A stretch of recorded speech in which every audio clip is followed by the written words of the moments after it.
India சீனா ஆகிய இரு நாடுகளுக்கிடையே இண்டோ சைனா வார் என்று ஒன்று வந்தால் இதில் இந்தியா ஜெயித்து விடுமா என்ற ஒரு கேள்வியின் பொருட்டு நாம் கடந்த ஒரு மாதமாக 6 வீடியோக்களை வெளியிட்டுள்ளோம் நண்பர்களே. இந்த 6 வீடியோக்களில் இந்தியாவை விட தரைப்படை, விமானப்படை, காலாட்படை மற்றும் ஸ்பேஸ் வார், ஆர்டிஃபிஷியல் இன்டெலிஜென்ஸ் வார், சைபர் அட்டாக் என பல வகைகளில் அந்த நாடு தனது இராணுவ பலத்தை பெருக்கி வைத்துள்ளது. உலகிலேயே மிக சிறந்த கப்பற்படையை வைத்துள்ளது. ஹைப்பர்சோனிக் மிசைல் பல வருடங்களாக ஆராய்ச்சி செய்து அதையும் தன் வசம் வைத்துள்ளது. ஆகவே சீனாவின் தாக்குதல்களை இந்தியா சமாளிக்குமா என்ற வகையில் நாம் சென்ற வீடியோக்களில் பார்த்தோம். மேலும் ரஷ்யா நமக்கு உதவும் வகையில் சில வேலைகளை செய்து வருகிறது என்பதையும் நாம் பார்த்தோம். குவாடு நாடுகள் நமக்காக நாம் சீனாவுடன் போரிடும்போது அவை நேரில் வந்து போரில் இறங்காது என்பதனையும், நமக்காக ஆயுதங்களை வேண்டுமென்றால் விற்பனை செய்யும் என்பதனையும் நாம் பார்த்தோம்.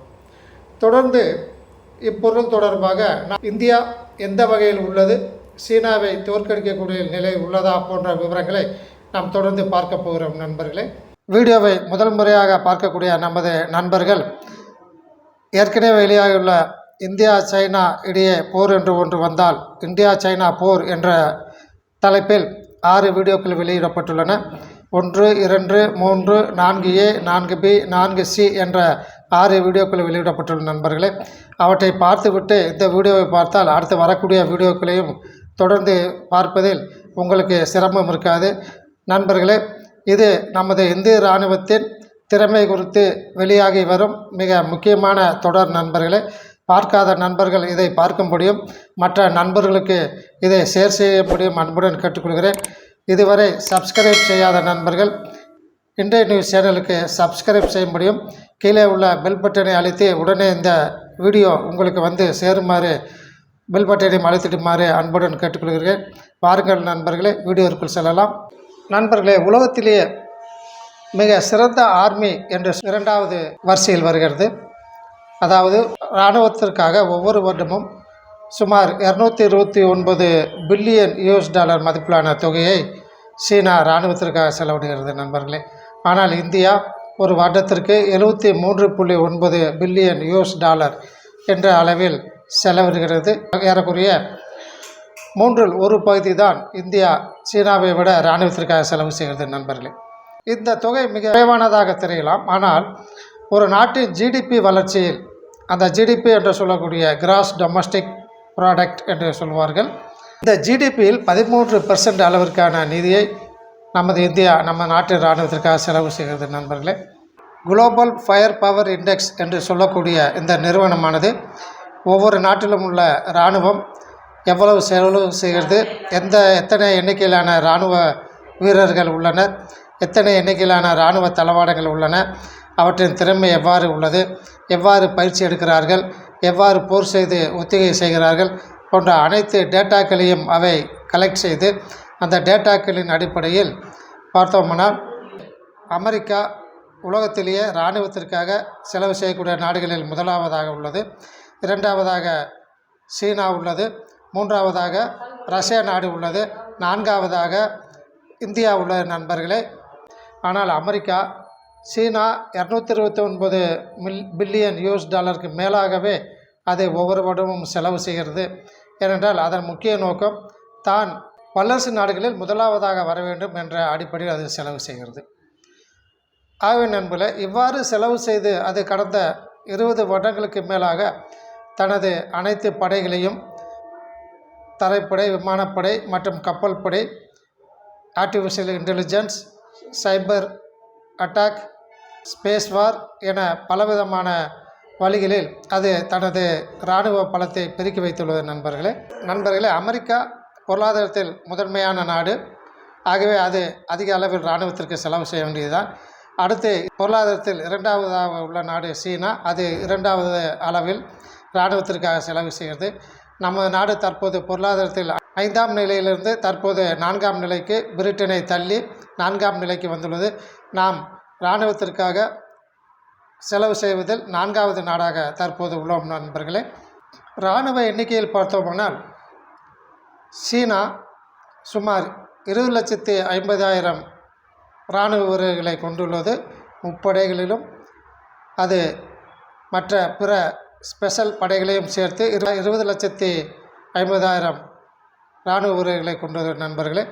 நமது இந்தியா 14,50,000 இராணுவ வீரர்களை கொண்டுள்ளது. இந்த இராணுவ வீரர்களின் எண்ணிக்கை மிக முக்கியமானதல்ல என்று அந்த குளோபல் ஃபயர் பவர் இண்டெக்ஸ் என்ற அமைப்பு கூறுகிறது நண்பர்களே.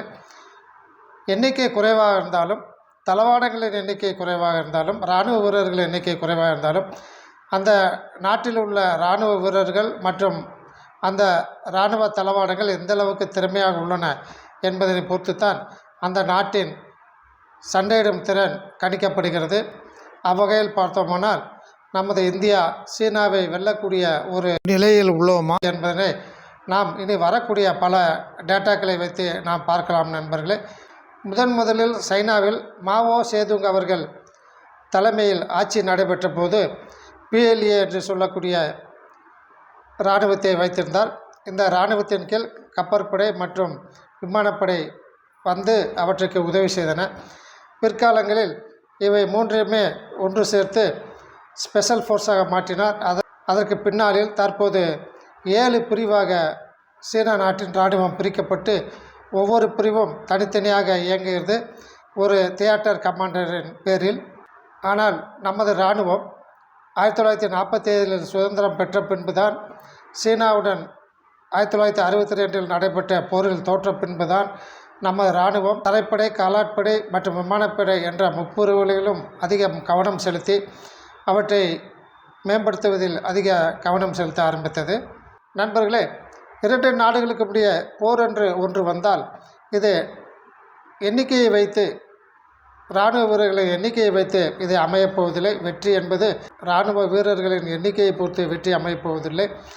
எந்த நாட்டு இராணுவ வீரர்கள் மிக திறமையாக இருக்கின்றார்களோ, எந்த நாடு மற்ற நாட்டினை ஏமாற்றி சரியான நேரத்தில் முன் தாக்குதல் செய்கிறதோ அந்த நாடு விரைவில் வெற்றி பெறக்கூடிய ஒரு நாடாக அமையும். வியட்நாம் நாட்டின் மீது அமெரிக்கா போர் தொடுத்த போதும், சீனா போர் தொடுத்த போதும் 2 நாடுகளுமே வியட்நாமை தோற்கடிக்க முடியவில்லை.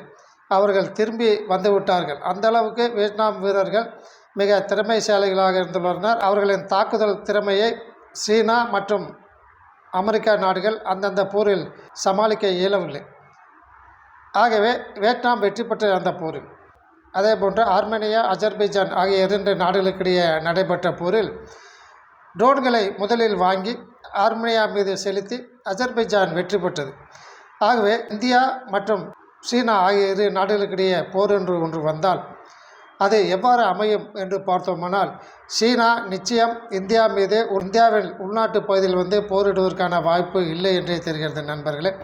அது முக்கியமாக எல்லை ஓரங்களில் இருக்கக்கூடிய பகுதிகளை பிடிப்பதற்கு முயலக்கூடும் என்ற ஒரு நிலை நிலவி வருகிறது நண்பர்களே. அதிக அளவு எண்ணிக்கையிலான இராணுவ வீரர்களையும், அதிக அளவு விமானங்கள், அதிக அளவு கப்பல்கள் மற்றும் அதிக அளவிலான இராணுவ வீரர்களை கொண்ட சீனா இந்தியா மீது போர் தொடுப்பதற்கு சற்று யோசனை செய்யும். ஏனென்றால் அது இந்தியாவின் வடக்கு பகுதி வழியாக அதிக அளவில் வந்து போர் தொடுப்பது என்பது இயலாத காரியம். சீனா தனது இராணுவத்தை 7 மண்டலங்களாக பிரித்துள்ளது. அதில் 7வது மண்டலம் வெஸ்டர்ன் கமாண்ட் என்று கூறுவார்கள். மேற்கு பகுதியில் உள்ள கமாண்ட் என்று கூறுவார்கள். தியேட்டர் கமாண்ட் என்று கூறுவார்கள். வெஸ்டர்ன் பகுதியில் உள்ள வெஸ்டர்ன் தியேட்டர் கமாண்ட் என்பது சுமார் 2,20,000 இராணுவ வீரர்களை வைத்துள்ளது நண்பர்களே. இது அருணாச்சல பிரதேஷ் மற்றும் லடாக் பகுதியில் எல்லையோரமாக இருக்கக்கூடிய அந்த எல்லையை பாதுகாப்பதற்கான அமைப்பு தியேட்டர் கமாண்ட், இந்த வெஸ்டர்ன் தியேட்டர் கமாண்ட் என்பது. இந்த 2,20,000 வீரர்களில் சுமார் 40,000 வீரர்கள் திபெத் பகுதியில் பாதுகாப்பிற்காக நிறுத்தப்பட்டுள்ளனர். திபெத்தில் கிளர்ச்சி ஏற்படாமல் இருப்பதற்கும் மற்ற பிற பணிகளுக்குமாக அங்கே 40,000 வீரர்கள் நிறுத்தப்பட்டுள்ளனர் நண்பர்களே. இது தவிர சின்சியாங், சிங்காங் என்று சொல்லக்கூடிய இந்த பகுதிகளில் மற்ற ஏனைய வீரர்கள் நிறுத்தப்பட்டுள்ளனர். ஆகவே நமது பகுதிக்கு உடனடியாக வீரர்களை கொண்டு வர வேண்டுமானால் இது சீனாவுக்கு மிக பெரும் பாடான ஒரு வேலையாக இருக்கும்.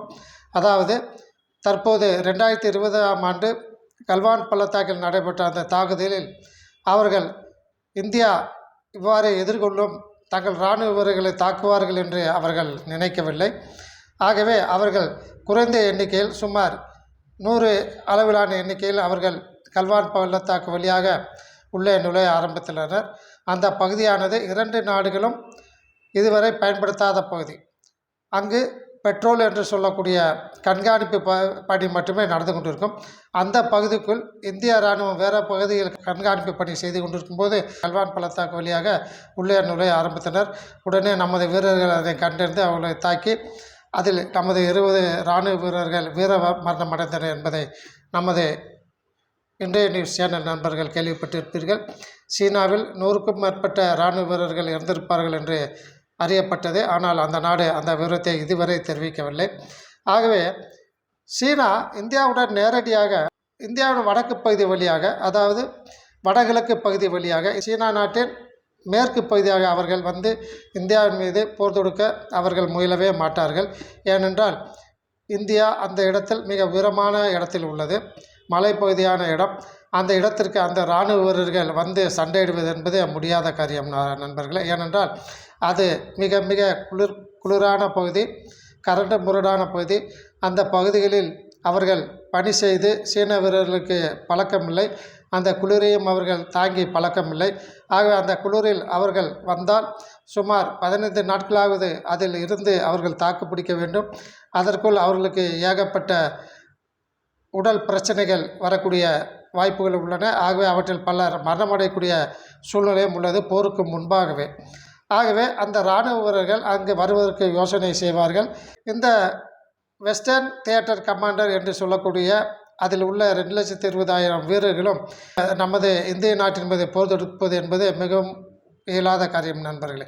தற்போது கல்வான் பள்ளத்தாக்கு பகுதியில் அந்த 2020ஆம் ஆண்டில் ஏற்பட்ட பிரச்சனையின் காரணமாக நமது வீரர்கள் அங்கே சுமார் 60,000 பேர் குவிக்கப்பட்டுள்ளனர்.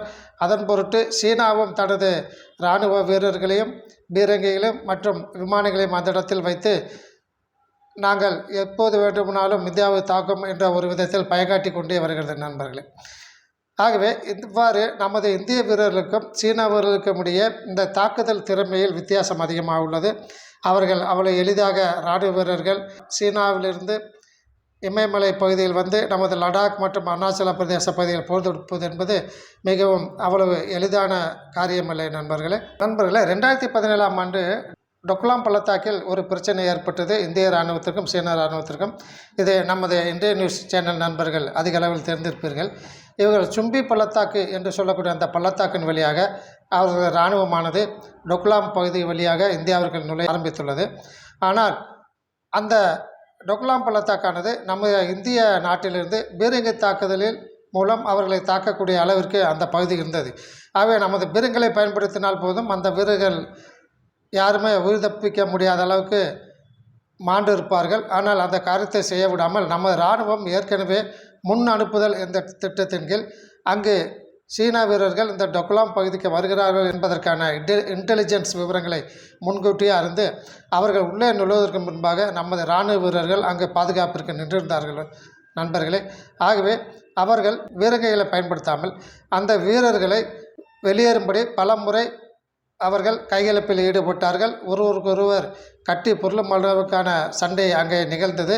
ஆனால் அந்தளவுக்கு மோசமாக ஆகவில்லை. அந்த தருணத்தில் அப்போது சீன நாட்டின் அதிபர் திரு ஷி ஜின்பிங் அவர்கள் நமது இந்தியாவிற்கு அரசு முறை பயணமாக வந்து பொருளாதார வளர்ச்சி மற்றும் இதர வளர்ச்சி குறித்து பேச்சுவார்த்தை நடத்தி கொண்டிருந்தார்கள். அந்த பேச்சை நிறுத்திவிட்டு நமது பிரதமர் அவர்கள் இவ்வாறு உங்களது இராணுவம் இங்கு வந்து தகராறு செய்து கொண்டிருக்கிறது, உடனடியாக அவர்களை உங்கள் நாட்டுக்கு திரும்பி போக சொல்லுங்கள், அதற்கு பின்னர் நமது பேச்சுவார்த்தை நடத்தலாம் என ஒரேடியாக கூறிவிட்டார். உடனே திரு ஷி ஜின்பிங் அவர்கள் அறிவுறுத்தலின் பேரில் அந்த ஆர்மியானது சீனா நாட்டின் ஆர்மியானது டொக்லாம் பகுதியிலிருந்து மீள திரும்பி சென்றது நண்பர்களே. ஆகவே இவ்வாறு நமது இராணுவம் நமது எல்லையை பாதுகாப்பதில் மிக தீவிரமாக கண்காணிப்பு செய்து வருகிறது நண்பர்களே. 1979இல் சீன இராணுவம் வியட்நாமுடன் சண்டைக்கு சென்றபோது அவர்கள் எவ்விதமான பயிற்சியும் எடுக்கவில்லை. 1962இல் இந்தியாவுடன் போரிட்டதோடு சரி, அப்போது போரிட்ட வீரர்கள் யாருமே உயிரோடு இருக்க மாட்டார்கள். ஏனென்றால் பல வருடங்கள் ஆகிவிட்டன. ஆகவே தற்போதுள்ள இராணுவ வீரர்கள் அனைவருமே குடும்பத்திற்கு ஒருவர் என்று உள்ள நிலையில் அவர்கள் போரில் குதித்து போரில் போரிடுவதற்கு அவர்கள் மனநிலை சரியில்லாதவர்களாக இருக்கிறார்கள். ஆகவே நமது இந்திய இராணுவர்களை கண்டாலே அவர்கள் பயப்படக்கூடிய ஒரு நிலையில்தான் அவர்கள் உள்ளார்கள். சீனா இராணுவம் போருக்கு அவர்கள் அனுப்பினாலும் அவர்கள் வருவார்களே ஒழிய, ஆனால் அங்கே சென்று ஒளிந்து காணவில்லை என்ற ஒரு சூழ்நிலைக்கு அவர்கள் உருவாக்கிவிட்டு ஓடிவிடுவார்கள் என்று தான் தெரிகிறது நண்பர்களே.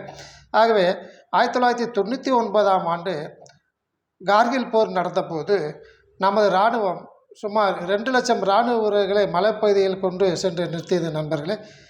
அந்த அளவுக்கு மிக வேகமாக நமது இராணுவர்களை மலைப்பகுதியை கொண்டு நிறுத்தக்கூடிய அளவிற்கு நமது இராணுவம் மிக வலிமை வாய்ந்ததாக உள்ளது நண்பர்களே. எந்த இடத்தில் எவ்வாறு இராணுவர்களை எப்படி கொண்டு செல்ல வேண்டும் என்ற அனைத்து வகையான டிரான்ஸ்போர்ட் வசதிகளும் அது செய்து வைத்துள்ளது. அது மட்டுமில்லை நண்பர்களே, கடந்த 10 ஆண்டுகளாக அந்த மலையோர பகுதிகளில் லடாக் மற்றும் அருணாச்சல பிரதேச பகுதிகளில் ஏராளமான அளவிற்கு அதிக அளவிலான தொலைவுக்கு வேண்டிய சாலை வசதிகள் செய்யப்பட்டுள்ளன. அதன் பொருட்டு தான் தற்போது கடைசியாக நமது இந்தியாவிற்கு உள்ளே நுழைய முயன்ற அந்த இராணுவ வீரர்களை அவர்கள் எதிர்பார்க்காத அளவிற்கு அவர்கள் உள்ளே நுழையும் போது நம்ம இராணுவ வீரர்கள் அங்கே நின்று கொண்டிருந்தார்கள். அதை பார்த்து அவர்கள் உடனே சென்று விட்டார்கள். அந்த அளவிற்கு நமது இராணுவத்தின் இன்டெலிஜென்ஸ் சேகரிப்பு கருவிகளும் இன்டெலிஜென்ஸ் சேகரிப்பு விமானங்களும் மிக திறமையாக செயல்பட்டு வருகின்றன நண்பர்களே. நமது இராணுவ வீரர்கள் கண்ணியம், கட்டுப்பாட்டு மற்றும் ஒழுக்கத்திற்கு கட்டுப்பட்டவர்கள். இவர்களுக்கு அது போன்ற அளவில் ஆரம்பம் முதலே அவர்களுக்கு நமது இராணுவம் பயிற்சி அளித்து வருகிறது. ஆகவே அவர்கள் இந்தியா நமது நாடு நமது உயிர் என்ற அடிப்படையில் அவர்கள் உயிரை கொடுப்பதற்கும் தயாராக அந்த அளவிற்கான வீரம் நிறைந்த வீரர்களாக நமது இந்திய இராணுவர்கள் இருக்கின்றார்கள் நண்பர்களே. அந்த அளவிற்கு போரிடுவதற்கு அவர்கள் பல உத்திகளை கையாண்டு எதிரி நாட்டு வீரர்களை தாக்குவதில் உலகத்திலே மிக சிறந்த வீரர்களாக உள்ளனர் நண்பர்களே. ஆனால் சீனா நாட்டு வீரர்கள் அந்த அளவிற்கு அவர்களுக்கு உத்வேகம் கிடையாது. தனது வீட்டை பற்றிய நினைப்பு தான் இருக்கும். ஏனென்றால் அவர்கள் ஒரு குடும்பத்திற்கு ஒரு பிள்ளை என்ற விதத்தில் போருக்கு என்று வரும்போது தனது அப்பா அம்மா என்ற நினைப்பு தான் அவர்களுக்கு இருக்கும். ஆகவே எதிரி நாட்டு வீரர்களை தாக்க வேண்டும் என்ற எண்ணம் அவர்களுக்கு பெரும்பாலும் வருவதற்கான வாய்ப்பு இல்லை. ஆகவே மிக சிறந்த இராணுவமாக நமது இராணுவம் திகழும் என்பதில் எந்த விதமான சந்தேகமும் இல்லை நண்பர்களே. இத்துடன் இந்த வீடியோ செய்தியை முடித்துக்கொள்வோம். இந்த இன்றைய நியூஸ் வீடியோ சேனலில் தொடர்ந்து இந்தியா ஜெயிப்பதற்கு என்னென்ன வழிகள் உள்ளன, அவற்றை எவ்வாறு கையாளலாம், சீனா எந்த நோக்கத்தில் உள்ளது போன்ற விவரங்கள் அடங்கிய வீடியோக்கள் இனி தொடர்ந்து ஒரு 5-6 வீடியோக்கள் வரும் என்று தெரிகிறது நண்பர்களே. எவ்வாறு இந்தியா சீனாவை ஜெயிக்கக்கூடிய அல்லது சீனாவும் பாகிஸ்தானும் சேர்ந்து வருமானால் அதை நாம் ஜெயிக்கக்கூடிய அளவிற்கு, அதை வெற்றி கொள்ளும் அளவிற்கு நம்ம இந்திய இராணுவம் எந்த அளவில் உள்ளது என்பதனை நாம் தொடர்ந்து பார்க்க போகிறோம் நண்பர்களே.